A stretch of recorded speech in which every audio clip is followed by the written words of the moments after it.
Hare Nama, Hare Nama eva kevalam, Kalo nasteva, nasteva, nasteva gatiranyata.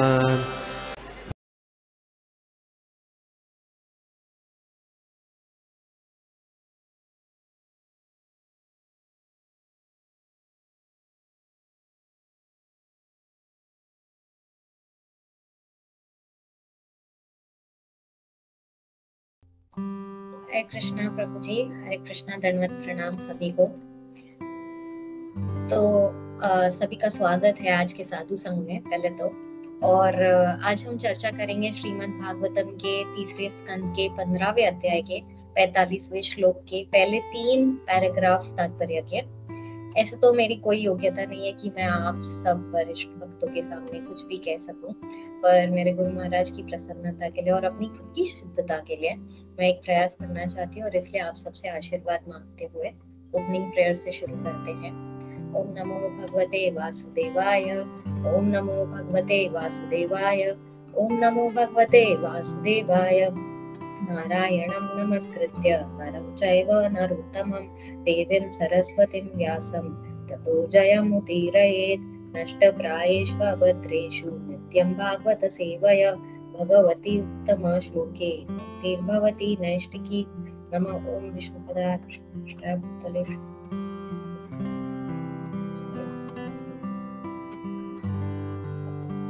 नमः ओम विष्णुपदाय कृष्णपृष्ठाय श्रीमते स्वामिनिति नमिने नमस्ते सरस्वती देवे गौरवाणी प्रचारिणे निर्विशेष शून्यवादी पाश्चात्य शतारिणे। जय श्री कृष्ण चैतन्य प्रभु नित्यानंद श्री अद्वैत गदाधर श्रीवासादि गौर भक्त वृंद। हरे कृष्ण कृष्ण कृष्ण हरे हरे, हरे राम राम राम हरे हरे। हरे कृष्णा। तो आज का श्लोक देखने से पहले हम एक छोटा सा रिकैप कर लेते हैं, क्योंकि श्लोक लिंक्ड भी है और कुछ लोग अगर फर्स्ट टाइम आ रहे हैं, पहले की क्लासेस नहीं अटेंड कर रहे, तो उनके लिए भी। तो अब तक हमने पढ़ा कि जो 4 कुमार थे वो जब वैकुंठ के द्वार तक पहुंचे तो जो 2 द्वारपाल थे वहां पे, जय विजय, उन्होंने 4 कुमार को अंदर आने से रोका। तो इसलिए 4 कुमार जो है वो क्रोधित हो गए और वो जो द्वारपाल है उन्हें श्राप दे रहे थे। और ऐसे ही वक्त पर भगवान स्वयं वहां पे आते हैं और भगवान के चरणों पे जो तुलसी है उसकी सुगंध से सुगंध सूंघ कर जो चतुर्कुमार है उनके मन और देह में ट्रांसफॉर्मेशन आ जाता है। और फिर उन्होंने भगवान के सुंदर रूप का दर्शन भी किया। और ये तुलसी की महिमा और भगवान के रूप की सुंदरता के बारे में कल माता जी ने बहुत ही उम्दा तरीके से हमें बताया था।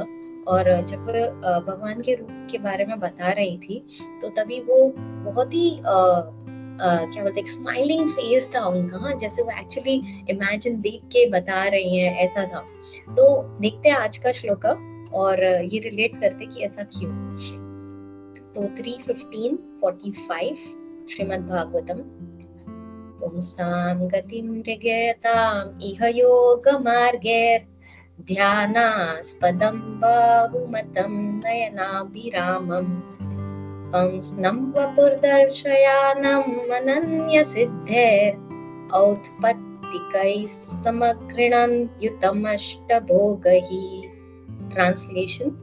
This is translation by Srila Prabhupada, Jai Srila Prabhupada. This is the form of the Lord which is meditated upon by the followers of the yoga practice, and it is pleasing to the yogis in meditation. It is not imaginary but factual, as proved by great yogis. The Lord is full in 8 kinds of achievement, but for others, these achievements are not possible in full perfection. Because ये श्लोका का पर्पट बहुत लंबा है, तो आज हम इसके सिर्फ फर्स्ट 3 पैराग्राफ्स ही कवर करेंगे। तो यहाँ इस श्लोका में बताया गया है कि भगवान का जो ये रूप है, तो कौन से रूप की बात हो रही है, जो कल माता जी ने हमें बताया था। तो भगवान का जो ये रूप है वो क्या है, वो जो योगी है, जो योग विद्या के अनुयायी है, हाँ, इस रूप पर वो ध्यान करते हैं और उन्हें यह रूप बड़ा मनोहर लगता है। So we see that is why माता जी इतना स्माइलिंगली बता रहे थे, क्योंकि ये रूप बहुत मनोहर है इसलिए। और ये रूप कोई काल्पनिक नहीं है, कोई मनगढ़ंत नहीं है, ये एक्चुअली ट्रूथ है, वास्तविक है, फैक्चुअल है। और ये सब महान योगियों ने इसे सिद्ध किया है। और दूसरा पार्ट क्या बताया गया श्लोक में कि भगवान के पास 8 प्रकार की सिद्धियां हैं जो पूर्ण है, और किसी के पास ये पूर्ण रूप में संभव नहीं है। आप कितना भी योग अभ्यास कर लेंगे, इसमें से कुछ सिद्धि प्राप्त कर सकते हैं, यस करेक्ट, बट पूरी तरह से इसे प्राप्त नहीं कर सकते। वो केवल किसके पास है? भगवान कृष्ण के पास है। तो हम समझने की कोशिश करते हैं कि ये जो बता रहे हैं कि ये जो योग विधि के अनुयायी है, ये जो योगी है, जिनको ये भगवान का रूप बहुत मनोहर लगता है, तो ये योगी कौन है, किसके बारे में ये बात हो रही है?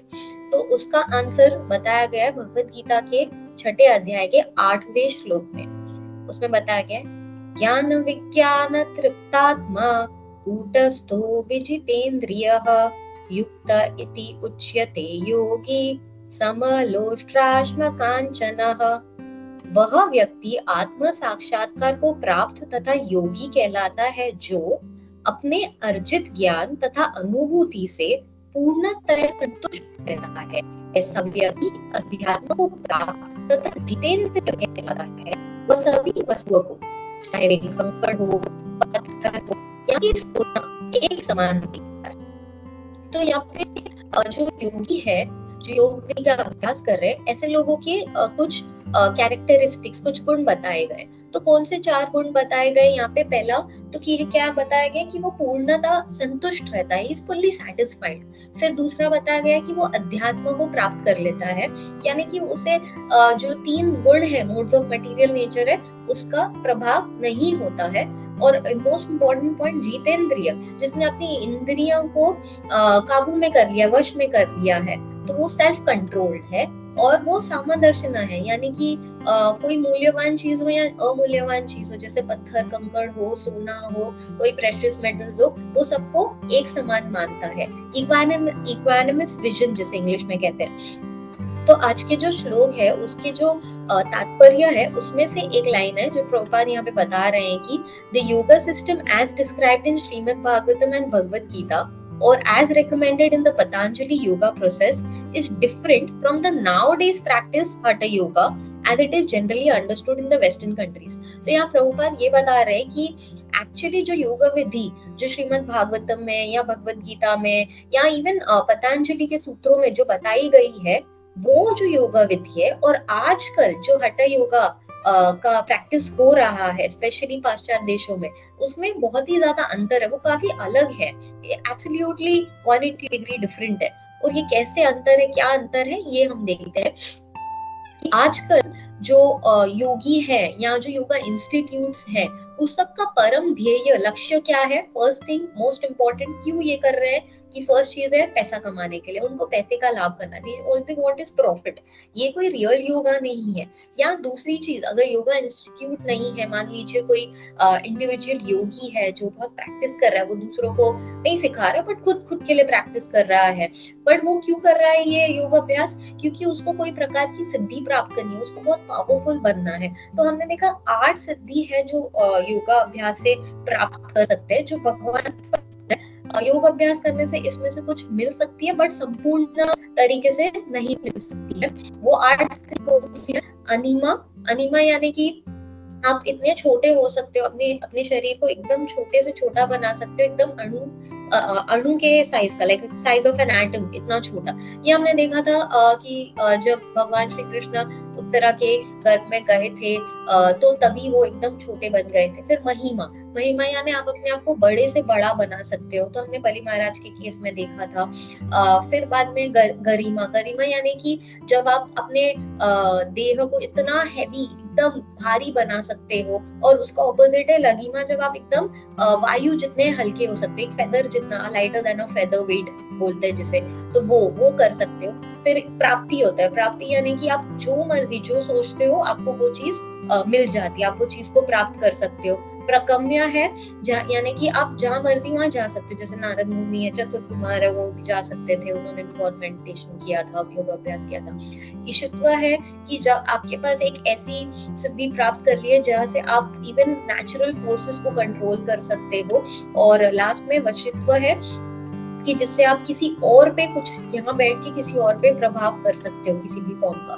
तो ये 8 जो सिद्धि है ये योगा से योग अभ्यास करने से मिल सकती है, नॉट संपूर्ण बट थोड़ी क्वांटिटी में। तो कुछ योगी होते हैं जो इनमें से कुछ प्राप्त करने के लिए बहुत कड़ा योग अभ्यास करते हैं। So that is also not the real purpose of yoga. तो अगर कभी ये प्राप्त कर भी ले बट ये ट्रू योगी नहीं है। एक्चुअल पर्पस फिर योगा का क्या होना चाहिए?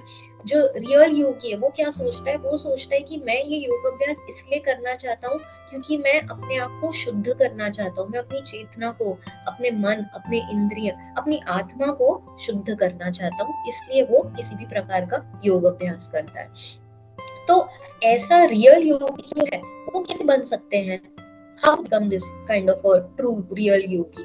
तो उसका आंसर दिया गया भगवत गीता के 6th चैप्टर के 10th श्लोका में 6.10। उसमें बताया गया है कि ये जो योग की अवस्था है ये प्राप्त करने के जो इच्छुक जो साधक होते हैं उनको क्या करना चाहिए? पहली बात तो उनको एक एकांत स्थान में रहना चाहिए, ठीक है, और फिर अपने मन और शरीर दोनों के ऊपर नियंत्रण करना चाहिए।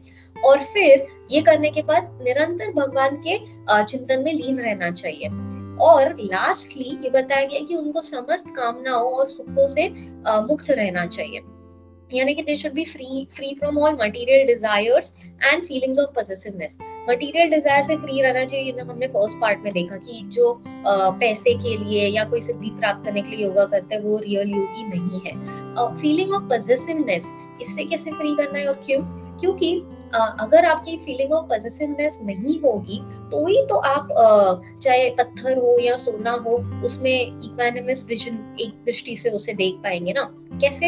एग्जांपल से समझते हैं कि फॉर एग्जांपल लेट्स से कि जितना ज्यादा आपका फीलिंग ऑफ पॉसेसिवनेस है उतना ज्यादा आप इक्वानिमस विजन नहीं कर पाएंगे। इसका एग्जांपल है कि लेट्स से कि आप सुपरमार्केट में गए और सुपरमार्केट में आपने एक ट्रॉली ली, उसमें आप 2-3 सामान कुछ डालते हैं खरीदने के लिए।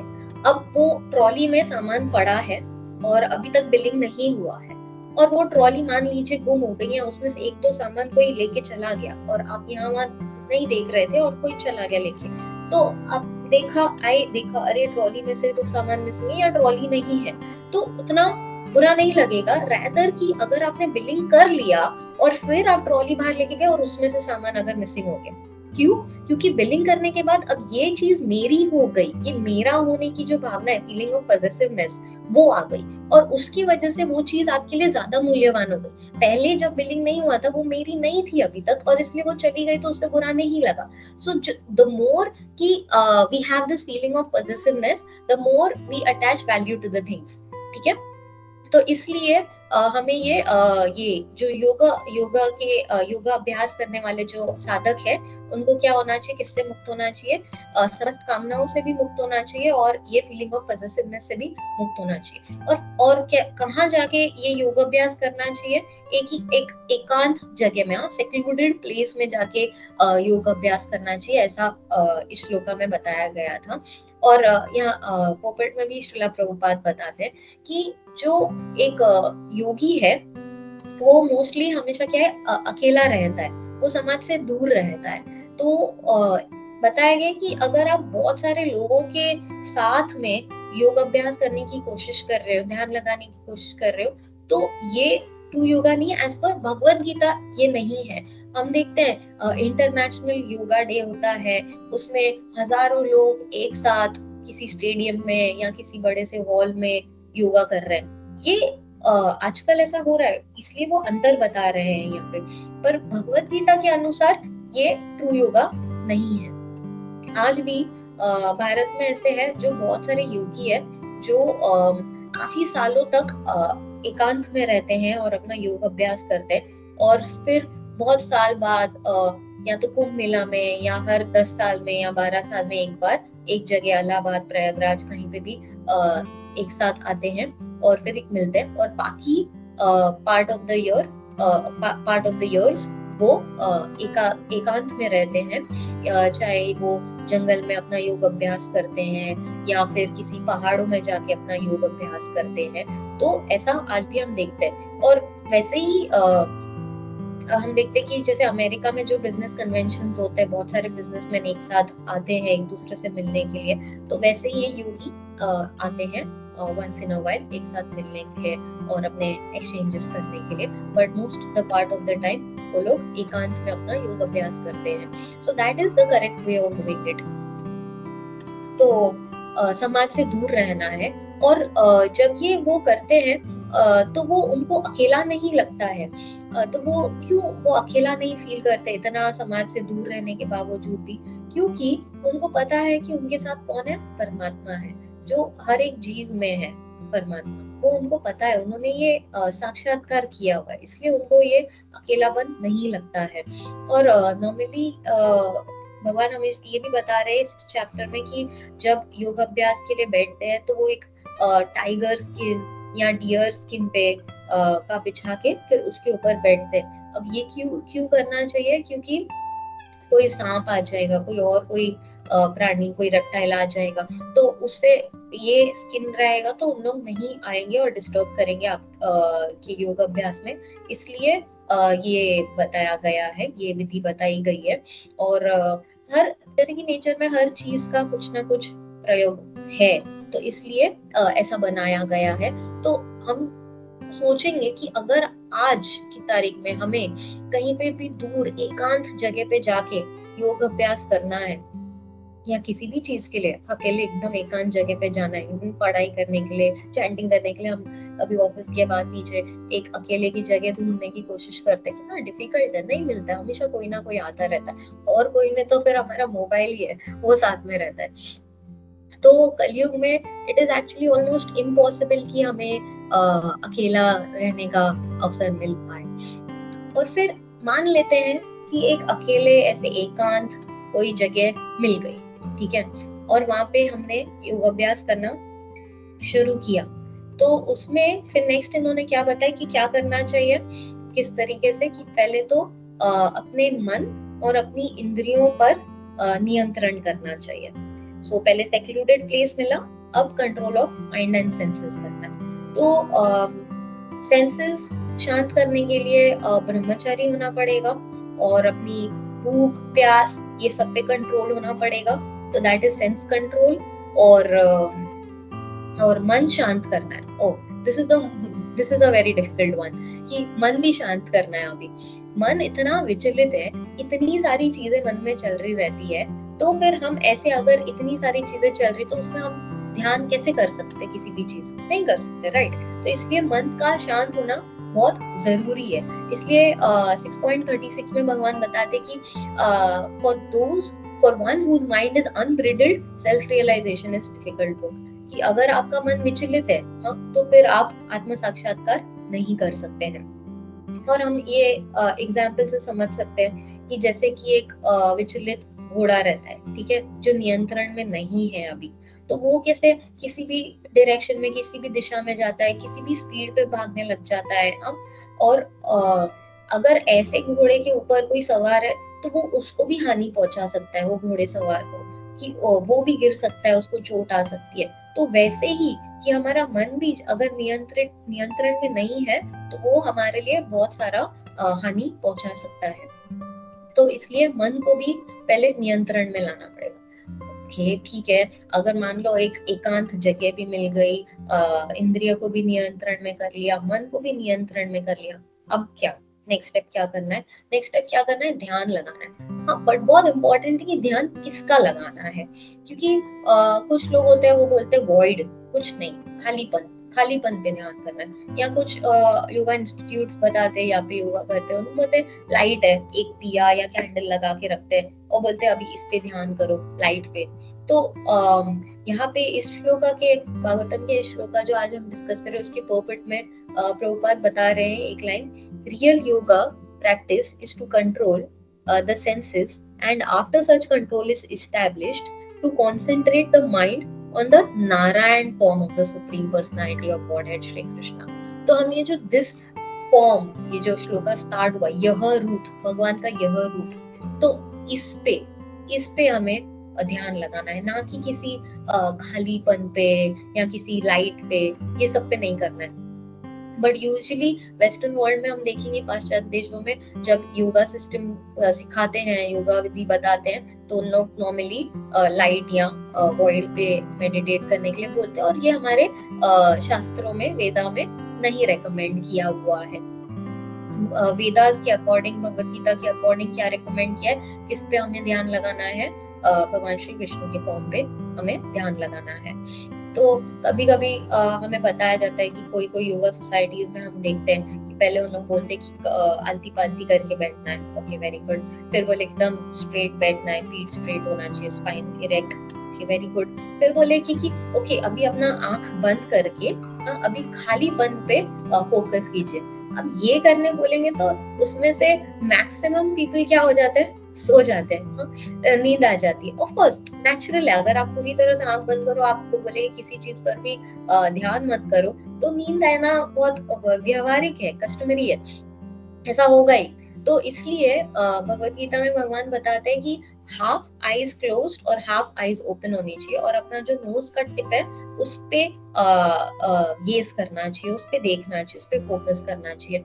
ये इसलिए बताया गया क्योंकि अगर आधी आंख खुली रहेगी तो नींद नहीं आएगी, इसलिए। और फिर खालीपन पे नहीं, भगवान श्री विष्णु के फॉर्म पे फोकस करने, क्योंकि अगर किसी चीज पे हम ध्यान लगा रहे तो फिर अगेन नींद आने की प्रोबेबिलिटी कम हो जाती है। तो ये सारे स्टेप्स बताए योग विधि के। तो ये सब सुनने के बाद अर्जुना ने क्या बोला, अर्जुना ने बोला हमसे ना हो पाएगा ये सब, एकांत जगह पे जाना, मन को कंट्रोल, इंद्रियों को कंट्रोल, ऐसे बैठो, आंख आधा खुला आंख आधा बंद, नोज की टिप पे। अर्जुना ने बोला नहीं हो पाएगा। और जब अर्जुना ने बोला नहीं हो पाएगा, तो पहले उसका तो रीजन बताया कि क्यों नहीं हो पाएगा, क्योंकि अर्जुना ने क्या बताया, मन क्या है, मन बहुत ही चंचल है, इसलिए नहीं हो पाएगा। बोले यह चीज अव्यवहारिक है और अप्राप्य है मेरे लिए। और हाँ, इम्पोर्टेंट चीज कि यहाँ पे अर्जुना ने कुछ ढोंग नहीं किया कि हाँ आई कैन डू दिस या आई कैन ट्राई दिस, जैसे योगा के में बोलते हैं कि ये करो वो करो, हाँ I will try this, I can do this, ऐसे नहीं। अर्जुना बहुत ही एकदम कुछ ढोंग नहीं, एकदम स्ट्रेट फॉरवर्ड कि हाँ नहीं हो पाएगा, मुझसे नहीं हो पाएगा, ये चीज बहुत डिफिकल्ट बता रहे हो आप। इनफैक्ट सिर्फ ये नहीं बोला कि ये नहीं हो पाएगा, ये भी बोला कि एक बार कि विंड को कंट्रोल करना इजी है, बट मन को कंट्रोल नहीं कर सकते। सो इमेजिन एक हरिकेन आ रहा है, एक आदमी अपने दोनों बाएं फैला के वो हरिकेन को कंट्रोल करने की कोशिश कर रहा है, इम्पॉसिबल है। बट अर्जुना इज सेइंग उससे भी ज्यादा इम्पॉसिबल है मन को कंट्रोल करना, मतलब नहीं हो सकता है। और एक इम्पोर्टेंट बात है, जब अर्जुना ये बोल रहे थे कि हमसे ना हो पाएगा, तब उन्होंने भगवान को एक पर्टिकुलर नाम से संबोधित किया था, और वो नाम कौन सा था, मधुसूदन। मधुसूदन करके बोला, हे मधुसूदन। तो मधुसूदन वर्ड बहुत इंपॉर्टेंट है, ये नाम से संबोधित करना। क्यों? क्योंकि Madhusudan is basically Madhu demon को जिसने वध किया है भगवान ने। सो अर्जुना जो बता रहे, ये जो माइंड है वो मधु डीमन को कंपेयर कर रहे हैं। तो ये जो हमारा मन है वो भी एक असुर जैसा ही है। अगर भगवान इस असुर को का वध कर सकते जैसे कि उन्होंने मधु का किया था, तो तब जाके फिर मैं योग का अभ्यास कर सकता हूँ, ऐसा अर्जुन बताना चाह रहे हैं। इसलिए अगर हम सोच सकते हैं, अगर अर्जुना जैसे महान व्यक्ति अगर वो बोल रहे हैं कि मन को नियंत्रण करना अव्यवहारिक अप्राप्य है, तो हम तो कहाँ ही कुछ सोच सकते हैं या ट्राई भी कर सकते हैं, राइट? तो ये चीज बहुत ज्यादा एकदम डिफिकल्ट और इम्पॉसिबल ऐसे लगेगी, विच इज करेक्ट। बिकॉज अगर हम सोचेंगे कि हम कहाँ पे, हम एक भौतिक जगत में, ओके। अब भौतिक जगत को किससे कंपेयर किया गया है, एक फॉरेस्ट फायर से कंपेयर किया गया, महादवाग्नि से कंपेयर किया गया।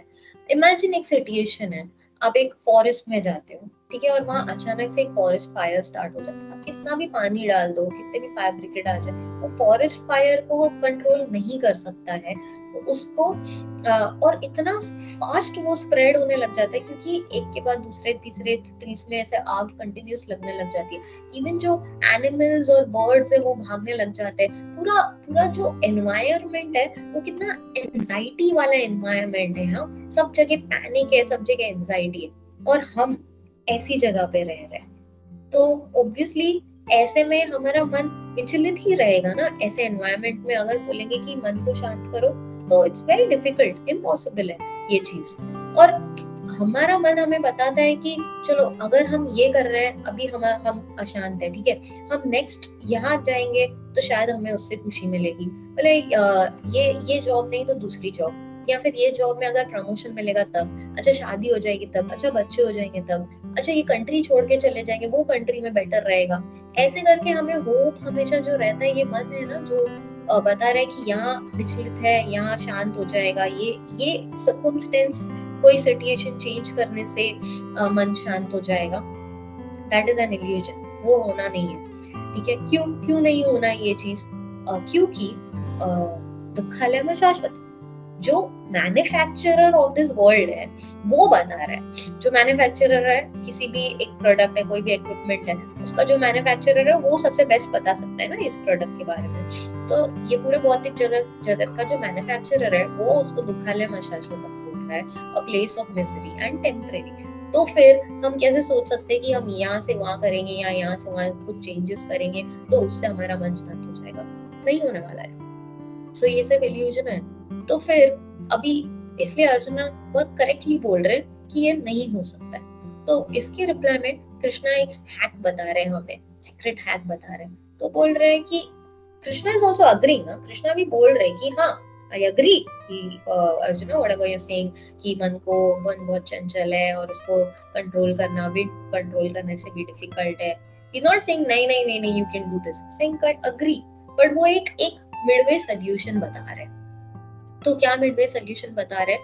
Most important word over here is regulation, नियंत्रण, नियम बता रहे। तो बोल रहे हैं कि नियम का पालन करने से, ठीक है, अगर हम अपने जो भी हमारे जितने भी एक्टिविटीज है, जितने भी कार्य हम दिन में करते हैं, उसको नियमित रूप में करना है, तो फिर हमारा मन शांत हो सकता है। ऐसा नहीं है कि हमें सारे के सारे अपनी एक्टिविटीज जो भी कार्य है उसको छोड़ देना है या बंद कर देना है और फिर पूरा ध्यान मन का एक जगह पे लगाना है, केंद्रित करना है। नहीं, ऐसा नहीं करना है। तो क्योंकि जब तक हमारा ये भौतिक शरीर है तब तक हमारा जो भी शरीर के जो डिमांड्स हैं वो तो होंगे ही होंगे। भूख लगेगी, प्यास लगेगी, वॉशरूम जाना है, अदर डिजायर्स है, तो सारी की सारी जो भी है बेसिक जो 4 डिजायर्स तो है ही हर लिविंग एंटिटी में, ईटिंग, स्लीपिंग, वेटिंग, डिफेंडिंग, तो ये सब तो आएगी डिजायर्स। तो उसको क्या करना है? नियमित करना है, खाली रेगुलेट करना है। हम जो भी करेंगे वो हमें क्या करना है? वो भगवान के लिए करना है। तो जो लोग योगा की पहली सीढ़ी चढ़ रहे रहते हैं ना, उनको लगता है उनके लिए ना मोस्ट इम्पोर्टेंट है कार्य करना। ऐसा नहीं है कि सब छोड़ छाड़ देना है। तो ऐसा नहीं सोचना है कि चलो अभी मैं योगी बनने जा रहा हूँ तो मैं सब छोड़ छाड़ दूं। नहीं, इनफैक्ट हम नोटिस करेंगे कि भगवत गीता में कृष्ण ने अर्जुना को फाइट करने बोला और योगी बनने बोला बिकम अ योगी, और फिर फाइट करने भी बोला। तो किसी को लगेगा ये कैसे हो सकता है, एक तरफ फाइट करने बोल रहे और एक तरफ योगी बनने बोल रहे, तो ऐसे कैसे हो सकता है? योगी भी हो सकता है और ये योद्धा भी हो सकता है, कैसे पॉसिबल है?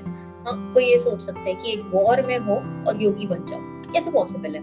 तो यही भगवत गीता का मिस्ट्री है जो हमें बताया जा रहा है कि एक वॉरियर होते हुए भी आप एक योगी हो सकते हो। हाँ, ऐसे सुनने में कॉन्ट्रडिक्टरी लग रहा है बट बहुत ब्यूटीफुल है ये। कैसे हो सकता है?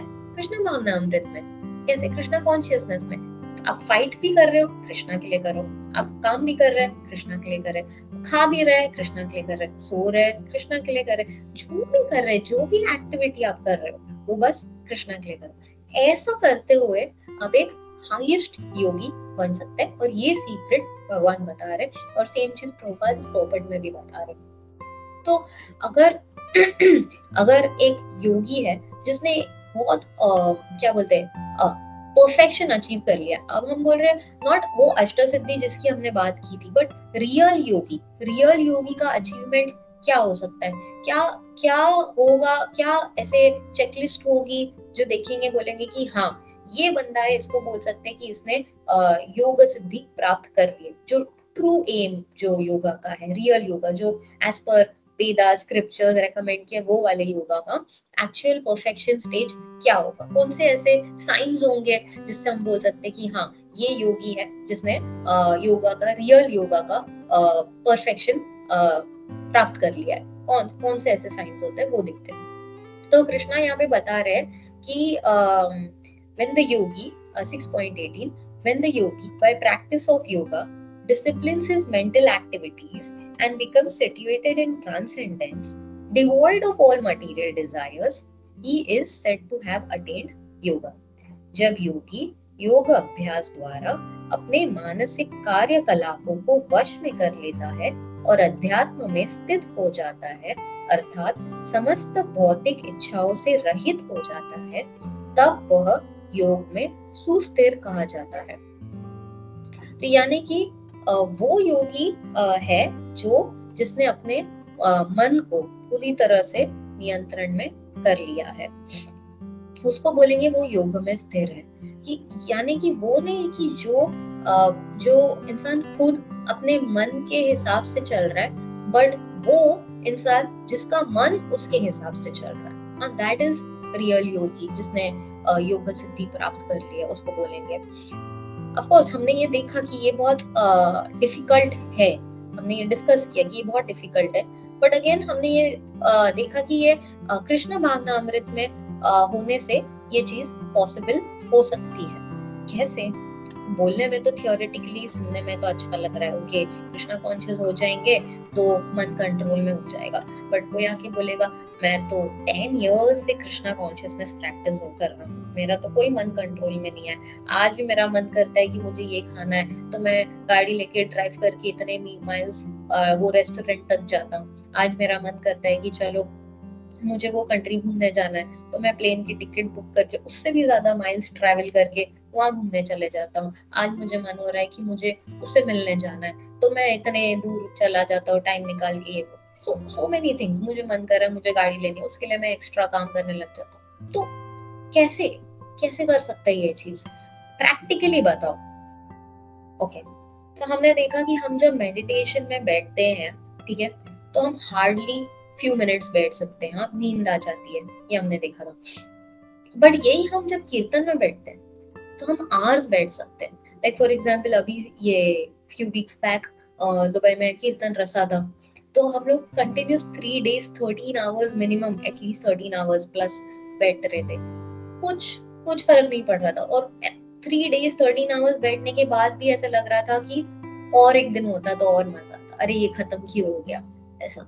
उसमें ऐसा नहीं लगा रहे यार कि पीठ दुख रही है या ये हो रहा है। ऑफ कोर्स वो 4 के बाद तो पता चला, बट इट्स लाइक पॉसिबल कि हम कंटिन्यूसली मेडिटेशन में थे, कृष्णा कॉन्शियसनेस में थे, बिकॉज हम कीर्तन सुन रहे थे। या फॉर एग्जाम्पल समटाइम्स हम कोई बहुत इंटरेस्टिंग कृष्ण कथा सुनते हैं, जैसे जब भागवतम सप्ताह होता है, जब महाराज आते हैं या प्रभु आते हैं, सीनियर लेक्चरर्स आते हैं, वो हमें कृष्ण के बारे में इतनी सारी चीजें, जब कृष्ण लीला बता रहे रहते हैं, तो हम लिटरली उसमें ऐसे खो जाते हैं, मग्न हो जाते हैं कि हमें पता ही नहीं चलता है कि कितने आवर्स हो गए, कितना टाइम हो गया। तो दैट वे जितना टाइम हम उस एक्टिविटी में है, जितना टाइम हम डिवोशनल सर्विस में है, तो उतना टाइम हमारा माइंड कंप्लीटली कंट्रोल में है, क्योंकि वो कृष्ण की सर्विस में लगा हुआ है। Correct? So the hack is कि अगर हम मैक्सिमम टाइम डिवोशनल सर्विस में रहेंगे, उतना टाइम हमारा माइंड कंट्रोल में रहेगा। ठीक है? तो फिर हाउ इज इट कि अगर हम 24/7 डिवोशनल 24/7 डिवोशनल सर्विस में रहे, हम कृष्ण की चेतना में रहे, तो फिर तो 24/7 माइंड कंट्रोल में आ जाएगा, राइट? ओके, तो पहले इजी सेट देन डन फिर से बोलेंगे कि ठीक है, कीर्तन में बैठना समझा फ्यू आवर्स, लेक्चर में बैठना समझा फ्यू आवर्स, फ्यू डेज, ठीक है, बट 24/7 यानी कि 7 दिन 24 घंटे ये कैसे कर सकते हैं? ये भी कृष्ण खुद हमें हेल्प कर रहे करने के लिए। कैसे? कृष्ण ने हमें बताया कि I am the taste in water, I am the light of the moon, I am the light of the sun, I am the ability in man, I am the intelligence, I am the living force in all the living entities and so much more. ये सारी चीजें कृष्ण ने बताया। तो जब भी हम, जैसे कि फॉर एग्जाम्पल हम मून लाइट देखेंगे तो हमें क्या याद आएगा? कृष्ण याद आएगा।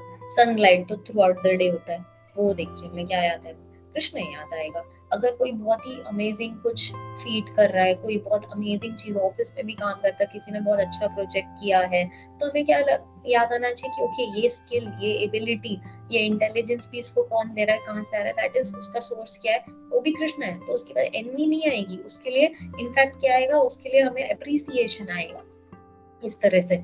और फिर टेस्ट इन वाटर, जितनी बार पानी पिएंगे तो हमें क्या याद आएगा? रसम याद आएगा। तो इस प्रकार से कृष्णा खुद हमारे लिए इजी बना रहे। जितना टाइम हम डिवोशनल सर्विस में रहेंगे उतना टाइम हम मन को कंट्रोल कर सकते हैं। तो जो हाईएस्ट योगा मार्ग प्रोसेस है ना, वो क्या है? वो क्या है? वो बीइंग कृष्णा कॉन्शियस है, कृष्णा भावना अमृत में रहे और हाईएस्ट योगी बने। तो that is what Prabhupada is trying to explain ये 3 पैराग्राफ्स में। अब योगा के है ना, जो ध्यान योगा होता है ना, उसके 8 टाइप्स ऑफ प्रोसेसेस है, जो यम, नियम, आसन, प्राणायाम, ये सब है। तो उसमें है जब ये जो 8 प्रोसेसेस है योगा के, तो उसमें जो हाईएस्ट वाला होता है ना, वो क्या होता है? समाधि होता है। समाधि यानी कि क्या? किसी चीज में एब्जॉर्ब हो जाना कंप्लीटली। ठीक है। तो यहाँ पे प्रभुपाद हमें बता रहे हैं कि being always engaged in some activity connected with Krishna is actual समाधि। तो समाधि का डेफिनेशन यहाँ पे प्रभुपाद हमें क्या बता रहे हैं कि समाधि वो है कि हम कभी जब भी कोई कृष्णा से रिलेटेड कोई भी कार्य कर रहे हैं, वही समाधि है। तो अगर हम पूरा दिन कृष्णा से रिलेटेड एक्टिविटीज कर रहे हैं तो हम पूरा दिन समाधि में, राइट? तो सिर्फ तो ऐसा नहीं है कि हम समाधि में जब होते हैं तो हम खाते नहीं है, पीते नहीं है, सोते नहीं है। नॉर्मली जनरल पॉपुलेस को डेफिनेशन ऑफ समाधि ये लगता है। तो अगर जो योगी है और वो समाधि को अचीव करने की कोशिश कर रहा है, तो ये प्रभुपाद ने आपको बताया है easiest way and a different way how to achieve this samadhi. तो आप सब जो यहाँ पे वरिष्ठ भक्त हैं, मैं आप सब से आशीर्वाद मांगती हूँ कि आप मुझे आशीर्वाद दे, आप मुझे ब्लेस करें कि मैं भी 24/7 कृष्णा कॉन्शियसनेस में रहूं और अपने मन को इस प्रकार कंट्रोल कर सकूं। हरे कृष्णा प्रभु जी, थैंक यू सो मच।